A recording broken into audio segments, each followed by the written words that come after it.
पंकजाताई मुंडे। सन्माननीय सभापती महोदय, 8 मार्च हा महिला दिन असल्या कारणाने सभापती महोदयांनी महिला दिनानिमित्त सभागृहामध्ये जो प्रस्ताव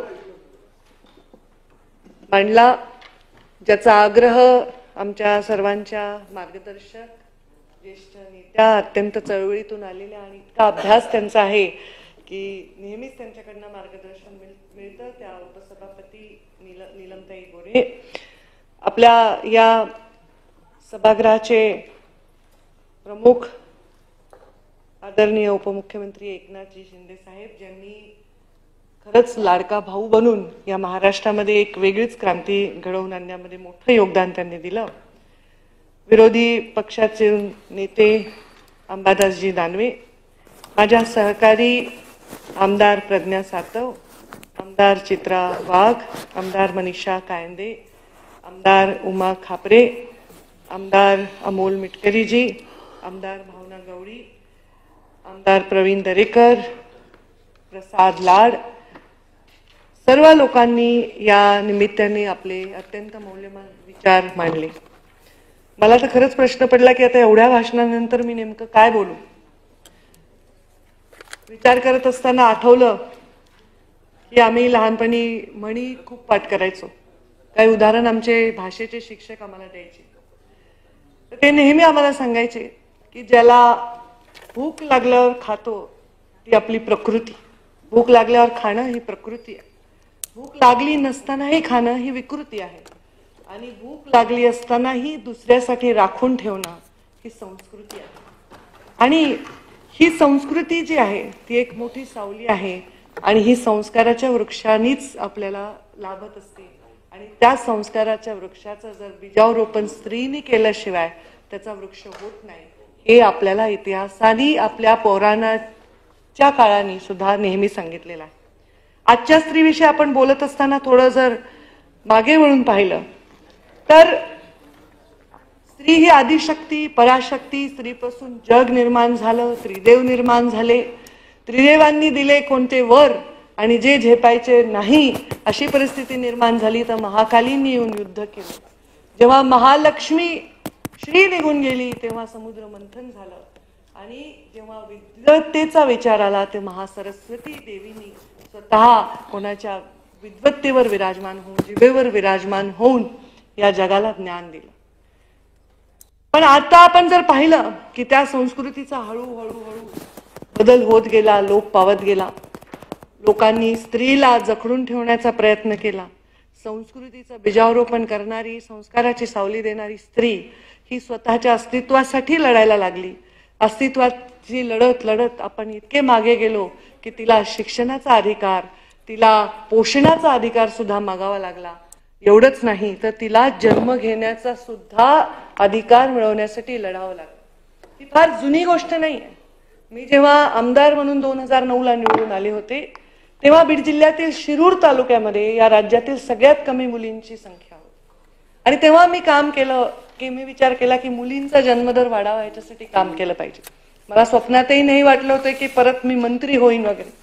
जेव्हा मी मंत्री झाले तेव्हा माझ्या सगळ्या योजना या मी स्त्रीच्या भोवती गुंफत गेले, आणि जलयुक्त शिवार ही योजना सुद्धा स्त्रीच्या डोक्यावरची घागर आणि तिची वनवन खाली काढावी ह्याच्यासाठी जलयुक्त शिवार योजनेचा जन्म झाला। स्त्रीलाच केंद्रबिंदू मानून ती योजना आम्ही केली। मी माझी कन्या भाग्यश्री योजना तेव्हा महिला बालकल्याण मंत्री असताना केली होती, तेव्हा मुलीचा जन्मदर प्रचंड कमी होता। त्याच शिरूरमध्ये जेव्हा आम्ही आमदार होतो तेव्हा 791 मुली होत्या 1000 मुलामागे। त्या शिरूरमध्ये 914 मुली, नंतर 948 मुली झाल्या।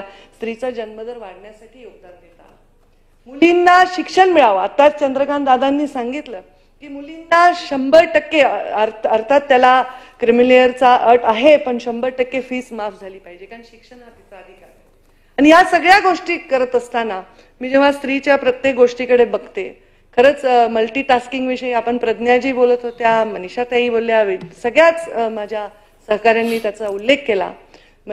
स्त्री ही मल्टीटास्किंग करते, संसार करते, मग ती लोकलला लोंबकळत जाणारी स्त्री असो, नाहीतर गावामध्ये रान तुडवत जाऊन खुरपणारी स्त्री असो, ही प्रत्येक स्त्री माझ्यासाठी तरी एक करिअरवाली स्त्री आहे. आणि ती कष्ट करत असताना तिचा संसार ती करत असते. जेव्हा जेव्हा मी खेड्यातली राजकारणातली काम करणारी एक लोकप्रतिनिधी आहे, खेड्यामध्ये जेव्हा मी जाते, शेतकऱ्याच्या आत्महत्या, प्रचंड दुष्काळ 2013-14 आपण पाहिला, प्रचंड शेतकऱ्यांच्या आत्महत्येला सामोरं गेलो. पण ह्या शेतकऱ्यांच्या आत्महत्या बघत असताना एकाही शेतकरी स्त्रीची आत्महत्या मी पाहिली नाही. ह्याचा अर्थ ती निगरगट्ट आहे असा नाही, ह्याचा अर्थ ती जबाबदार आहे हा त्याचा अर्थ आहे. आणि त्या स्त्रीच्या हाताला तिला कवटाळून बसणारी लेकरं मी पाहिले, आणि ते जबाबदारीचं भान तिला तिचा जीव सुद्धा देऊ देत नाही. आणि ही तिची ताकद आहे. स्त्री खरंच खूप ताकदीची आहे. माझा एक कार्यकर्ता, उदाहरण सांगायचं, त्याची पत्नी वारली. दुःख वाटलं मला. मी त्याच्या घरी भेटायला गेले. नंतर 3-4 महिन्यांनी म्हटलं, अरे घरी तुझ्या येते. तर तो थोडासा लाजत होता, टाळत होता. पत्नी वारल्यानंतर मला वाटतं आपल्याकडे गुढीपाडवा येऊन गेल्यावर वर्ष संपलं आणि त्यांनी दुसरं लग्न सुद्धा करून ठेवलं. पण तेच माझी एक कार्यकर्ती, तिचा नवरा वारला, 10 वर्ष झाले, दोन्ही लेकरांचा सांभाळ करते, ट्युशन करते, नोकरी करते आणि मुलांना सांभाळते. म्हणजे नियमताई, मी जर हे म्हणले तर हे चुकीचं होणार नाही. स्त्री एकटी सुद्धा संसार करू शकते, पण पुरुष एकटा संसार करू शकत नाही. ही तिची शक्ती आहे. तिच्यामध्ये प्रचंड त्यागाची भावना आहे, प्रचंड देण्याची भावना आहे. आणि हे करत असताना त्या स्त्रीला शक्ती देण्याचं काम आपल्या सरकारच्या माध्यमातून झालं, याचं करावं तेवढं कौतुक कमी आहे. खरं स्त्रीची परिस्थिती आज अशी आहे.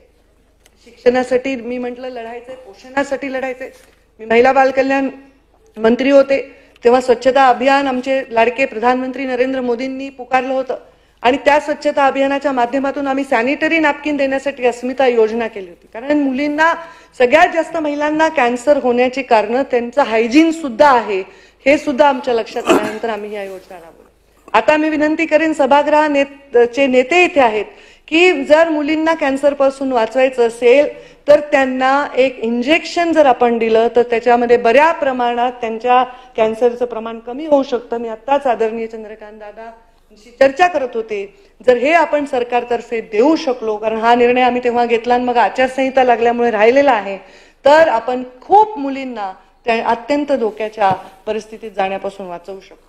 प्रत्येक गोष्टीसाठी संघर्ष करणाऱ्या या महिलांची परिस्थिती, स्वच्छता म्हणजे अक्षरशः टॉयलेट, शौचालय, हे सुद्धा जे देशाला स्वातंत्र्य होऊन 75 वर्ष झाल्यानंतर एका प्रधानमंत्र्याला येऊन सांगायला लागलं की अरे त्या महिलांची कुचंबना थांबवा, त्यांना चुलीच्या धुरापासून बाजूला लोटा, त्यांना स्वतःच्या पायावर उभं करण्यासाठी त्यांना बेटी बचाओ, बेटी पढाओ, बेटी बढ़ाओ अशा प्रकारची घोषणा द्यावी लागली, अशा प्रकारची योजना द्यावी लागली, करोडो रुपये खर्चावे लागले. हे आपलं पौराणिक कथा आपल्याला सांगत नाही, हा आपला इतिहास आपल्याला सांगत नाही. आपला इतिहास आपल्याला सांगतो की जिजाऊ महत्वाकांक्षी होत्या, जिजाऊला स्वराज्य स्थापना करायची होती, आपल्या मुलाला संस्काराचं बीजारोपण करून जिजाऊंनी शिवभार घडवला. पुण्यश्लोक अहिल्या देवींनी ज्या काळामध्ये सतीची परंपरा होती, खरं तर सती स्त्रीने जावं ही सुद्धा किती अघोरी तिच्यावर टाकलेली जबाबदारी होती, पण त्या पुण्यश्लोक अहिल्या देवींनी राज्यकारभार सांभाळला. आजही आम्ही अभ्यास करतोय. मी मध्य प्रदेशची पण प्रभारी होते. पुण्यश्लोक अहिल्या देवीच्या नावानीच एअरपोर्ट आहे, तिथे उतरून मी बाहेर जात होते. चौंडी आमच्या सभापती महोदयांच्या मतदारसंघात अहिल्या देवींचं जन्मगाव आहे, तिथल्या विकासापासून आम्ही सुरुवात केली. त्या काळामध्ये त्यांनी त्या प्रकारचा विकास केला, त्यांनी धर्माचं काम केलं, त्यांनी अनेक मंदिरं बांधली, ह्याचा उल्लेख आपण सर्वांनी केला. पण ह्याच्या मागे त्यांची केवळ धार्मिक वृत्ती नव्हती, त्यांची व्यावहारिक देखील वृत्ती होती.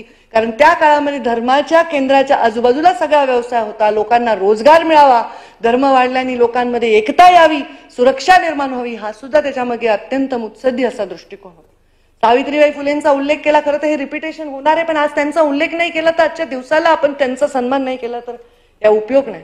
सावित्रीबाई फुलेंनी शेणाचे गोळे खाल्ले म्हणून मी इथे उभी आहे, मला हे 4 पानं वाचता येतात, म्हणून मला इथे बसता येते, मला बोलता येते. रमाईंनी गौऱ्या थापल्या म्हणून महामानव इतक्या मोठ्या कामासाठी आपल्या सगळ्यांना सर्वांना चांगला अधिकार देण्यासाठी लढू शकले. आता योद्ध्या तर होत्याच, पूर्वीच्या काळामध्ये सगळ्या स्त्रियांना युद्ध तंत्रज्ञान होतच, पण ह्या सगळ्या काळामध्ये याला बघण्याचा दृष्टिकोन बदलत गेला. पण ठीक आहे, आपण बघतो आपल्या घरामध्ये पण एखादी आजी आली, आपण पाया पडलो तर ती सांगते अष्टपुत्र सौभाग्यवती भव, आणि तेच जर नवरा पाया पडला, पुरुष पाया पडला तर त्याला म्हणते यशस्वी भव, विजयी भव. माझ्याही डोक्यावर हात ठेवून विजयी भव म्हणणं, मी पण खूप विजय मिळवू शकते, एखाद्या आजीला, आईला म्हणावं वाटतं एका स्त्रीला. मला सुद्धा सांग यशस्वी भाव, एका यशस्वाचे मी कितीतरी मोठे मोठे डोंगर सर करू शकते, पण पुरुष हा पुरुषाविषयी आक्षेप नाहीये, कारण शेवटी महात्मा फुलेंनी धीर दिला म्हणूनच सावित्रीबाई घडल्या, मल्हाररावांनी धीर दिला म्हणूनच आज अहिल्यादेवी उभ्या राहिल्या, जिजाऊंचा सतत सन्मान केला म्हणूनच शिवराय जीवनामध्ये इतक्या मोठ्या ह्याच्यावर गेले. परंतु पुरुषांनी यशस्वी व्हावं, विजयी व्हावं, स्त्रियांनी मात्र फक्त सौभाग्यवती व्हावं. सौभाग्यवती व्हावं कोणाला वाटणार, तुम्हाला आम्हाला आपल्याला वाटणार मरेपर्यंत आपण सौभाग्यवती राहावं, पण सौभाग्य असण्याचा अर्थ नेमका काय आहे? सौभाग्य अर्थ असण्याचा अर्थ फक्त कुंकू डोक्यावर आपण लावून फिरणं हा नाही. आणि त्या स्त्रीला सौभाग्यवती म्हणत असताना तिने फक्त पुत्रांना जन्म द्यावा असं नाहीये, तिने त्या पुत्रांना संस्कारी करणं ही सुद्धा आता काळाची गरज आहे. आपण बलात्कारांवर बोलतोय, अत्याचारांवर बोलतोय, त्या स्त्रीला कोणीतरी तू सुद्धा दीर्घायुष्य हो असं म्हणलं तर तिलाही वाटेल की माझ्या आयुष्याची किंमत आहे, मी जगणं हे लोकांना हवंय हे तिला वाटावं. अशा प्रकारच्या वातावरणाची ना अशा प्रकारच्या विचारांची गरज आहे. तरी ठीक आहे, आम्ही स्त्रिया पण खूप कठीण परिस्थितीला सामना खूपच तयार झालेलो आहोत. इस जग में जितने भी जुल्म है, इस जग में जितने जुल्म नहीं उतने सहने की ताकत है, तानों के शोर में रह के भी सच कहने की आदत है, मैं सागर से भी गहरी हूं, तुम कितने कंकड़ फेकोगे, तुम मुझको कब तक रोकोगे, तुम मुझको कब तक रोकोगे. कारण शेवटी स्त्रीचा सगळ्यात चांगला गुण आहे, ती खूपच प्रामाणिक असते तिच्या नात्यांमध्ये, तिच्या कर्तव्यामध्ये, तिच्या जीवनामधल्या निर्णयामध्ये. पटकन ती आपला निर्णय बदलू शकत नाही. त्यामुळे आपण पुरुषांचं पण राजकारणामध्ये आपण विचार करत असताना कधी पण मी बघते की स्त्री खूप कमी मुख्य पदावर, मुख्य निर्णयाच्या पदावर जाते, कारण ती पटकन विभक्त होत नाही तिच्या विचारांविषयी, तिच्या संस्कारांविषयी. हे तिचं एक मोठं चॅलेंज आहे. आणि ते डिप्लोमसी कमी असते, स्पष्टता जास्त असते, आणि त्याच्यामुळे तिला ती अडचण येते. पण तरीही ती तिचं खरं बोलणं, तिचं सत्व, तिचं तत्व आणि तिचं ममत्व हे कधीच सोडत नाही. त्या स्त्रीच्या वर कितीही आपण म्हणजे बोललो तरी ते कमी आहे. आज स्त्रियांच्या विषयीच्या विचारावर मी बोलत असताना मला 4 प्रमुख गोष्टींवर बोलावं असं वाटतं. कारण तुम्ही प्रश्न मांडले मला उत्तर द्यायचंय, पण प्रश्न कोणी मांडलेच नाही, सगळ्यांनी कौतुकच केलं. कारण सरकार जे आलेलं आहे ते स्त्रियांना सन्मान देणारं सरकार आलेलं आहे. त्यामुळे मी त्याच्यामध्ये बोलत असताना एवढंच सांगेन की स्त्रीला जर आज जीवन पाया तिचा जर मजबूत केला, त्या स्त्रीच्या जीवनामध्ये तिला स्वतःच्या पायावर उभं राहिलं तर ती उभी राहू शकते. माझ्या वडिलांनी मला नेहमी सांगायचं, स्वतः आर्थिक जोपर्यंत स्त्री ही पाठीचा कणा तिचा केव्हा ताट राहील जेव्हा ती आर्थिकदृष्ट्या सक्षम आणि स्वतंत्र आहे. त्यामुळे स्वतः कमवलं पाहिजे हे स्त्रीला शिकवलं पाहिजे. त्यासाठी लागणारं शिक्षण तिला मिळालं पाहिजे, त्यासाठी लागणारं तिला पोषण मिळालं पाहिजे. आज आपण अंगणवाडीमध्ये, आता अंगणवाडी सेविका मी मंत्री असताना 2 वेळा त्यांच्या मानधनात वाढ केली, त्यांच्या पोषणामध्ये आपण वेगवेगळे निर्णय घेतले. अंगणवाडी सेविकांच्या माध्यमातून जे आपण आहार देतो त्या आहारामध्ये आपण स्तनदा माता, गर्भधारणा केलेल्या माता किंवा प्युबर्टी मधल्या मुली यांना आपण एखादी एक सशक्त माता आपल्याला द्यायची असते. पण आपण फक्त तिचं तेच परत आपण विचार करतो, ती फक्त सशक्त माता व्हायची आहे, नाही, ती सशक्त माता होण्याबरोबर ती एक सशक्त मनुष्य सुद्धा व्हायला पाहिजे, ह्याच्याकडे आपण लक्ष दिलं पाहिजे. मी ग्रामीण विकास मंत्री असताना केवळ 37,000 बचत गट होते माझ्याकडे. जेव्हा MSRL Maharashtra state livelihood mission आलं तेव्हा आम्ही त्याच्यामध्ये एवढं चांगलं काम केलं सगळ्या सहकार्यांनी. जवळपास 4 लाख बचत गट तयार झाले. प्रधानमंत्री नरेंद्र मोदी संभाजीनगरला त्या कार्यक्रमाला आले होते आणि आम्ही 0% व्याजदराने त्या महिलांना कर्ज दिले. कारण मगाशी कोणीतरी उल्लेख केला की महिला कर्ज कधीही बुडवत नाही. शेजारच्या घरातून वाटीभर दूध आणलं चहाला तर ते कधी ते दूधवाला येईल आणि मी कधी ते दूध वापस करू त्याच्याशिवाय तिला करमत नाही. आपल्या एखाद्या मैत्रिणीकडून एक वाटीभर साखर आणली, घरात पाहुणे आले आणि साखर संपली आणि शिरा बनवायचा आहे, तर जदी वाण्याच्या दुकानात जाऊन ती साखर वापस करू तिला ते जमत नाही. 2013-14च्या दुष्काळामध्ये जेव्हा आम्ही आढावा घेतला, जेव्हा आम्ही प्रचंड मोठी कर्जमाफी शेतकरी आम्हाला मागत होते, तेव्हा 99.99% कर्जाचा परतावा महिला बचत गटांनी केला होता. ही तिची प्रवृत्ती आहे. आणि म्हणून जिथे आर्थिक व्यवसाय करायचा आहे, जिथे आर्थिक व्यवहार करायचा आहे, जिथे आर्थिक देवाणघेवाण करायची आहे, अशा ठिकाणी माझी विनंती आहे सभागृह नेत्यांना की महिलांना संधी द्या. नक्कीच त्यामध्ये चांगला रिझल्ट आपल्याला मिळाल्याशिवाय, कारण ती उधारच ठेवत नाही उपमुख्यमंत्री महोदय. आपण त्यांना लाडकी बहीण बनवलं, आपण 1500 रुपये दिले त्यांना, बघा त्यांनी उधार ठेवलं का? किती सन्मानजनक विजय आपल्या पदरामध्ये पाडलेला आहे. आज मला चंद्रकांत दादा म्हणत होते की जेवढे अकाउंट आपण त्या महिलांना पैसे दिले त्यातले 1.5 लाख अकाउंट पहिल्यांदा, सॉरी चुकून 1.5 कोटी अकाउंट मध्ये पहिल्यांदा पैसे गेलेत. म्हणजे बघा त्या बिचारीकडे पैसेच नाही हो. ते व्यसन तर महिलेला जमतच नाही. मला सांगा, दुःख कर्ज ह्याच्यानी कधी पाहिले का एखादी महिला दारू पिऊन पडली आहे घरात दरवाजा लावून? पाहिले का कोणी? का त्यांना दुःख होत नाही? का त्यांना संघर्ष नाही येत वाट्याला? त्यांच्यावर खोटे आरोप होत नाही? त्यांच्या जीवनामध्ये अडचणी निर्माण होत नाही? पण कधी ते तसे काही. पण तुम्ही गावातल्या कुठल्याही वेशीवर जा, 10-5 दारुडे असतात. नोकरी गेलेली आहे, कर्जबाजारी झालेला आहे, पण स्त्री असं नाही करत. ती जेवढा संघर्ष येईल तेवढं सत्व वाढवण्याचं काम करते. आणि या राज्याच्या सत्व वाढवायचं असेल तर जास्तीत जास्त स्त्रियांना भूमिका देणं हे अत्यंत आवश्यक आहे असं मला वाटतं. आणि म्हणून मला खूप खूप अभिमानाने सांगावं असं वाटतं की ह्या स्त्रियांनी तुम्हाला आशीर्वाद रूपाने परत इथे बसवलंय. हे त्यांनी तुम्ही दिलेल्या कर्जाची परतफेड केली आहे. तुम्ही दिलेल्या सन्मानाचं जे तुम्ही त्यांच्यावर कर्ज चढवलं त्याची परतफेड केली. 1500 रुपये आपण तिला देतो. तिला आपण शिक्षणासाठी सवलती देतो आहोत, पण 1500 रुपये उद्या तिने कुणाला तरी द्यावे, ह्या प्रवासापर्यंत तिने जावं, ह्या खरा स्त्रीचा सन्मान आहे. तिने स्वतःच्या पायावर उभं राहावं, हा खरा तिचा सन्मान आहे. आणि मग मला नीलमताईंनी जे सांगितलं, sustainable development, gender equality, gender sensitisation, ह्याच्यावर आपल्याला काम करायची गरज आहे. म्हणून मी सांगितलं पोषण आणि शिक्षण हे महत्वाचा विषय. पोषण आणि शिक्षणावर बोलत असताना एवढंच सांगेन, आता ह्याच्यानंतर आपला महत्वाचा विषय आहे आणि तो म्हणजे आरक्षणाचा विषय आहे. आरक्षणाच्या विषयामध्ये मी स्वतः, मला वाटतं एकनाथ खडसे साहेब तेव्हा विरोधी पक्ष नेते होते आणि तेव्हा आपण 50% महिलांना आरक्षण देण्याचा निर्णय त्या सभागृहामध्ये घेतला. मी आमदार होते आणि 33%वरून 50%वर गेला. आणि त्यांनी तेव्हा मला सांगितलं की तू महिलांचा तू मांड आणि ओपनिंग बॅट्समन तू ओपनिंग स्पीच कर. आणि त्यावेळी ओपनिंग स्पीच आम्ही केला. आम्हाला इतका आनंद झाला, त्याच्यात माझ्या काही सहकारी विधानसभेमध्ये होत्या, की 50% आरक्षण आम्हाला मिळालं, आमच्या बहिणींना मिळालं. जेव्हा माझ्या राजकारणामध्ये मी बघितलं की पुरुषांमध्ये स्पर्धा असेल जास्त असं वाटत नाही, पण महिलांमध्ये असेल असं मला वाटायचं. पण ऍक्च्युअल जेव्हा मी राजकारणामध्ये पाऊल ठेवलंय, ऍक्च्युअल जेव्हा मी या सभागृहामध्ये पाऊल ठेवलंय, मला तसं चित्र अजिबात दिसलेलं नाही. मला तर उलट महिला दुसऱ्या महिलेला सक्षमतेने कौतुकाने साथ देताना दिसली. नीलमताईंना मी लहान असताना मला त्यांनी 4 गोष्टी शिकवलेल्या आहेत. माझ्या सहकाऱ्यांनी माझ्यावर जेव्हा चुकीचे आरोप होत होते तर माझ्या सहकारी महिला आमदारांनी सांगितलं आम्ही पंकजावर आरोप करणारे आम्ही कन्व्हिन्स नाहीत. या प्रकारची भावना एक महिला दुसऱ्या महिलेला हाताला धरून वर घेत असते, ती त्याच्या बरोबरीला येऊन उभी राहील म्हणून ढकलून देत नाही. आता अपवाद सगळीकडे असतात, तर हे फार सुंदर गुण महिलांमध्ये आहे. आणि त्याचमुळे महिलांना 50% आरक्षण मिळणं ही आपल्या देशासाठी, आपल्या राज्यासाठी अत्यंत सुंदर गोष्ट आहे. 29 मध्ये मला विश्वास आहे की जास्तीत जास्त महिला सभागृहात दिसतील. सभागृहामध्ये आम्हाला चांगलं महिला आल्या की छान त्या सभागृहामध्ये रौनक वाटते. महिलांचं बोलणं, महिलांचं व्यक्त होणं, या सगळ्या गोष्टी अत्यंत राज्याच्या दृष्टीने, समाजाच्या दृष्टीने हिताच्या आहेत. त्यामुळे त्यांना किती अडचण, किती त्यांच्या समोर झाली, त्यांना कितीही थांबवलं तरी त्या उभ्या राहतात, हे आरक्षणाच्या माध्यमातून दिसतं. आणि शेवटचा मुद्दा सांगेन तो संरक्षणाचा. हा मुद्दा थोडासा व्यापक आहे, थोडक्यात मांडण्याचा प्रयत्न करते कारण सगळ्यांनी खूप बोललेले आहेत. त्याच्यामध्ये मला सगळ्यात पहिला प्रश्न पडतो, मी जेव्हा महिला बाल कल्याण मंत्री होते मी त्या जेल्सना भेट देत होते. अनेक महिला अरेस्टेड होत्या आणि त्याच्यामधल्या 90% हुंडाबळीच्या विषयांवर अरेस्ट होत्या.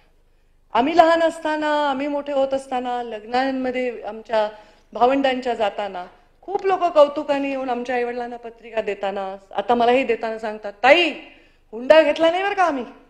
अरे वा किती छान. लग्नाचा खर्च कोण करते? ते तर तेच करतायत. त्यांनी हाऊस म्हणून पोरीला दागिने घातलेत, त्यांनी हाऊस म्हणून जावायला गाडी दिली आहे, त्यांनी हाऊस म्हणून फ्लॅट घेऊन दिलाय, आम्ही हुंडा नाही घेतला बरं का ताई. म्हणजे त्या मुलीची किंमत बघा. त्या मुलीकडे एवढे पैसे तिच्या वडिलांकडे की त्या जावायला घर घेऊन देत आहे, त्याला उद्योग उभा करून देत आहे, त्याला गाडी घेऊन देत आहे, त्याला घर घेऊन, पुन्हा हिचे दागिने हिच्या मालकीचे राहतील याची काही गॅरंटी नाही, कारण ते कुठे ठेवतील तिच्याकडून घेऊन हे माहिती नाही. हे सगळं देत आहे. त्यापेक्षा त्या पोरीला ते पैसे द्या, तिला स्वतःच्या पायावर उभं राहू द्या, ती नवऱ्याला सांभाळेल. काही एवढं वाईट परिस्थिती नाही येणार ना भविष्यामध्ये, उद्या असंही होऊ शकतं. एक सिनेमा मी पाहिला होता, त्याच्यामध्ये नवऱ्याला हाऊसवाईफ व्हायची आवड होती आणि बायकोला काम करायची. खूप छान चाललं होतं, काही वाईट नाहीये. मल्टीटास्किंग तर पुरुषांना जमणार नाही जे स्त्रीला जमेल. पण आपण एवढे पैसे देऊन आपल्या मुलीला नवरा विकत घेऊन सुद्धा तिचा छळ रोखू शकत नाही. वर्षभर सुद्धा ती मुलगी नांदत नाही. असंख्य माझ्या जवळून ओळखीच्या लोकांना हुंडाबळीचे कितीतरी केसेस जाळून टाकले. हो, जाळता तुम्ही. आता आपण एका हत्येवर विचार करतोय, पूर्ण राज्य पिळवटून निघालंय. कितीतरी महिला किती ब्रुटल पद्धतीने मारल्या गेल्या, कितीतरी. कोपर्डीचा जो बलात्कार होता किंवा निर्भयाची जी केस होती, हे काय? हे केवळ स्त्रीवर अत्याचार केलं, तिचा भोग घेण्यापुरतं मर्यादित नाही. हे तिरस्काराचं लक्षण आहे. हे मानसिक विकृतीचं लक्षण आहे. एवढ्या मुलींना एवढ्या गोष्टींना सामोरं जावं लागतं. आणि म्हणून त्या मुलींना वाचवण्यासाठी अजूनही गरज आहे. आपल्याला वाटतंय हुंडा नाही आहे, त्याचं सोफिस्टिकेशन झालंय, त्याची पद्धत बदलली आहे. अजूनही 18 वर्षाच्या खाली मुलींचे सर्टिफिकेट बदलून खेड्यामध्ये अजूनही लग्न होतात. हे खरंय, गरीब मजुरी करणारे, ऊस तोडणारे हे लहान वयात लग्न होतात. ते मुलींना एकटं सोडून जाऊ शकत नाही. पण त्या मुलींना संरक्षण देण्याची गरज आहे. हुंडेच्या बाबतीत पण खूप जास्त सेन्सिटायझेशन करायची गरज आहे. आता सगळ्यांनी स्त्रीना विनयभंग, अत्याचार, बलात्कारावर बोलले. गंभीर विषय आहे, अत्यंत गंभीर. पहिले त्या विषयाचे पद्धत वेगळी वाटायची ऐकताना, की ह्याच्यावर अत्याचार झाला, बलात्कार झाला. आता नुसतं अत्याचार बलात्कार नाही, निर्गुणपणा. आता तो कलकत्त्याचा किती भयानक केस आहे, ती किती भयानक परिस्थिती. एक डॉक्टर मुलगी आहे जी रात्री उभी राहते कुणाच्या संरक्षणासाठी, जीवनाच्या, आणि तिला संरक्षण नाही. त्यामुळे या पिंक रिक्षा, हे सगळे नंबर ज्याचा चित्राताईंनी उल्लेख केला, ह्याची आवश्यकता आहे, सगळं आहे. पण ह्याच्याबद्दल फार फार गंभीर विषय. मला मोदीजींचे सभागृहाची वेळ कामकाज संपेपर्यंत वाढवण्यात येत आहे. शेवटचाच मुद्दा आहे माझा. उपकार वाटतात मला प्रधानमंत्री मोदीजींचे. त्यांनी बेटी बचाव केलं नाही, तर असे राज्य होते जिथे दुधामध्ये लेकराला बुडवून मारत होते. आत्ता फार जुनी शतकांपूर्वीची गोष्ट नाही. मला तर वाटतं उलट शिवरायांच्या काळात, त्या काळात, अहिल्यादेवींच्या काळात मुलींना जन्म तरी घेऊ देत होते, कारण टेक्नॉलॉजी नसावी कदाचित. आता टेक्नॉलॉजीचा फायदा काय? आदिवासी भागामध्ये 100% मुली जन्मतात. पण जेवढा सदृढ जिल्हा आहे, जेवढा जास्त सुशिक्षित जिल्हा आहे, जेवढे जास्त पैसेवाला जिल्हा आहे, तिथे मुली नको वाटतात. आणि त्या मुलींना जन्म घेऊ देत होत नव्हते या देशामध्ये.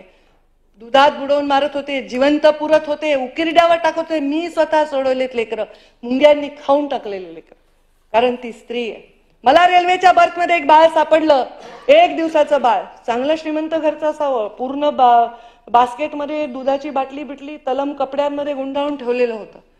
ती मला सापडली. ती भाग्यश्री नाव मी तिचं ठेवलं, तिला ठेवलं तिकडे आश्रमात, म्हणून माझी कन्या भाग्यश्री हे मी त्या योजनेला नाव दिलं. ही परिस्थिती काय फार जुनी नाही आहे, ही फार जुनी परिस्थिती नाही. ह्याच्यावर खूप कडक कायदे आणायची गरज आहे. आपण खूप पैसे दिले, खूप योजना केल्या, खूप विकास केल्याने स्त्रीचं संरक्षण होतंय असं दिसत नाही, हे मात्र खरं आहे. आणि हे फक्त आपल्या देशात नाही, सगळीकडे ही परिस्थिती. स्त्रीकडे बघण्याचा दृष्टिकोन, गुन्ह्यांमधली क्रूरता आणि अघोरीपणा वाढत चाललेला आहे. ह्याच्यावर मला वाटतं आपल्या शालेय शिक्षणातच बदल केले पाहिजे. मी पर्यावरण मंत्री, मला वाटतं पर्यावरणाचे पण कोर्सेस शाळेपासून शिकवले पाहिजे. स्वच्छता शाळेपासून शिकवली पाहिजे. नैतिक जबाबदारी शाळेपासून शिकवली पाहिजे. स्त्री जशी ग्रेट आहे, पण तिच्या मुलावर जेव्हा येतं ना, तेव्हा ती काही ग्रेट राहत नाही. तिच्या मुलांनी बलात्कार केला तरी त्याला वाचवा वाटतं, त्यांनी निर्गुण हत्या केली त्याला तिला वाचवावं लागतं. हे नाही केलं पाहिजे. ह्या देशातल्या आयांनी अशा मुलांना मनावर दगड ठेवून त्याला बिलकुलच डिसोन केलं पाहिजे. ही परिस्थिती आहे. कारण ते जे आहेत ते म्हणजे आजकालच्या जगात, कलियुगात कदाचित राक्षस या रूपात वावरत असावे, जे अशा प्रकारचे प्रयत्न करतात. आता जालन्यामध्ये कालच उपमुख्यमंत्री महोदयांनी सांगितलं, बीडची घटना तर सगळ्या जे राज्याला माहिती आहे किती वाईट परिस्थिती झाली, पण जालन्यामध्ये काल एका मुलाला सळईने किती भयानक पद्धतीने मारलं. पुन्हा व्हिडिओ काढतात. इतके विकृत झालेत लोक. आणि हे सगळे गुन्हे पण संस्कारांनी बऱ्यापैकी काहीतरी याच्यामध्ये संस्कार आणि धाक, शासनाचा धाक. मोदीजींचे आभार याच्यासाठी मानायचे की अल्पवयीन मुलीवर निर्घृण अत्याचार, बलात्कार करणाऱ्यांना देहदंडाची शिक्षा करण्याचा निर्णय मोदींनी घेतला आणि त्याच्यामुळे ह्याच्यावर कंट्रोल आणण्यामध्ये आपल्याला नक्कीच यश येईल असं मला वाटतं. आणि माझी एक विनंती अशी आहे, आणि मी त्याच्यामध्ये निर्णयात बदल करून घेईन. आपण जसं म्हणला स्वयं संरक्षणाचे धडे हे सुद्धा मुलींना दिले पाहिजे. आपण एक कोर्स ठेवलाच पाहिजे शालेय शिक्षणात, जुडो, कराटे, काय असेल तायक्वांडो, ज्याच्यात मुलीला किमान स्वतःचं संरक्षण करता यावं. कारण ह्या जेव्हा कोर्सेसमध्ये ते शिकवतात ना, तेव्हा त्या मुलीमध्ये पण एक वेगळे फरक येतात. नाही तर एखाद्या मुलीवर जेव्हा अटॅक होतो, तिच्यावर विनयभंग होतो, ती इतकी घाबरून जाते की ती स्वतःचं संरक्षण करू शकत नाही. आणि मग असा प्रश्न निर्माण होतो की तिची संमती होती, असे काहीतरी भयानक प्रश्न लोक उपस्थित करतात. तसं नाहीये, ती घाबरून जाते, ते बुजून जाते. त्या मुलींना, कारण मी महिला बाल कल्याणमध्ये ह्याचं पूर्ण ऑडिट केलं या विषयाचं. अहो, सख्या बापानी मुलीवर बलात्कार केला, 8 वर्ष त्या मुलीला मी सोडवून तिच्या मावशीबरोबर ऑस्ट्रेलियाला पाठवलं. सन्माननीय राज ठाकरेजींचा फोन आला की अशी अशी केस माझ्यापर्यंत आली, तुम्ही तेव्हा तात्काळ त्याची दखल घ्या. इतकं विकृत आहे, म्हणजे तिने कुणासमोर जावं सुरक्षा म्हणून. त्यामुळे तिला स्वयंसंरक्षणाचे धडे हे दिले पाहिजे. ह्याच्यासाठी भरभरून खर्च आपण आपल्या राज्यामध्ये केला पाहिजे असं मला वाटतं. तरी अशा परिस्थितीत ही माझी मुलगी उभी राहते, ही माझी महिला उभी राहते, ती संसार करते, तिच्या संसाराला ती हातभार लावते, ती या राज्याला हातभार लावते, या देशाला लावते. आणि ती कधीही या संघर्षाचा चेहऱ्यावर आपल्या जराही रेषा दिसू देत नाही. संघर्षाशिवाय तिला पण भाकरी गोड लागत नाही, हे तिचे संस्कार आहेत. तर त्या सगळ्या महिलांना एवढंच सांगेन, झुक झुक कर सीधी खड़ी हूं, अब झुकने का शौक नहीं, अपने हाथों से रचा स्वयं, तुमसे मिटने का खौफ नहीं. तुम हालातों की भट्टी में जब जब मुझको झोंकोगे, करकर सोना बनूंगी मैं, तुम मुझको कब तक रोकोगे, तुम मुझको कब तक रोकोगे. प्रत्येक स्त्रीने हा प्रश्न स्वतःला, आपल्या परिवाराला आणि समाजाला विचारावा आणि दुसऱ्या स्त्रीने तिला साथ द्यावी. तिने तिचं चारित्र्य हनन करू नये, तिने तिच्याविषयी वाईट टिप्पणी करू नये, तिने तिची साथ द्यावी. नक्कीच चांगले स्त्रियांसाठी दिवस येतील. आणि लाडके भाऊ तर आहेच आहेत, जे नेहमीच स्त्रियांसाठी चांगल्या योजना आणि चांगलं संरक्षण द्यायचा प्रयत्न करतायत. दादांची पण खूप तळमळ आहे. चांगल्या योजनांविषयी आम्ही आता चर्चा करत होतो, वॅक्सिनच्या मुद्द्यावर चर्चा करत होतो. तर नक्कीच याच्यामध्ये फरक पडेल असं मला वाटतं. आपल्या सर्वांच्या योजना किंवा सूचना ह्याचा समावेश करायचा प्रयत्न केला भाषणामध्ये, आणि आपण वेळोवेळी करत राहा. त्यांचं आपण नक्कीच या राज्याच्या मंत्रिमंडळातून न्याय देण्याचा प्रयत्न करू. धन्यवाद. मनोरंजनाचं प्रबोधन, करमणुकीचं उद्बोधन, बातमी अचूक, माहिती बिनचूक. पाहत रहा राजमुद्रा न्यूज लाईव्ह.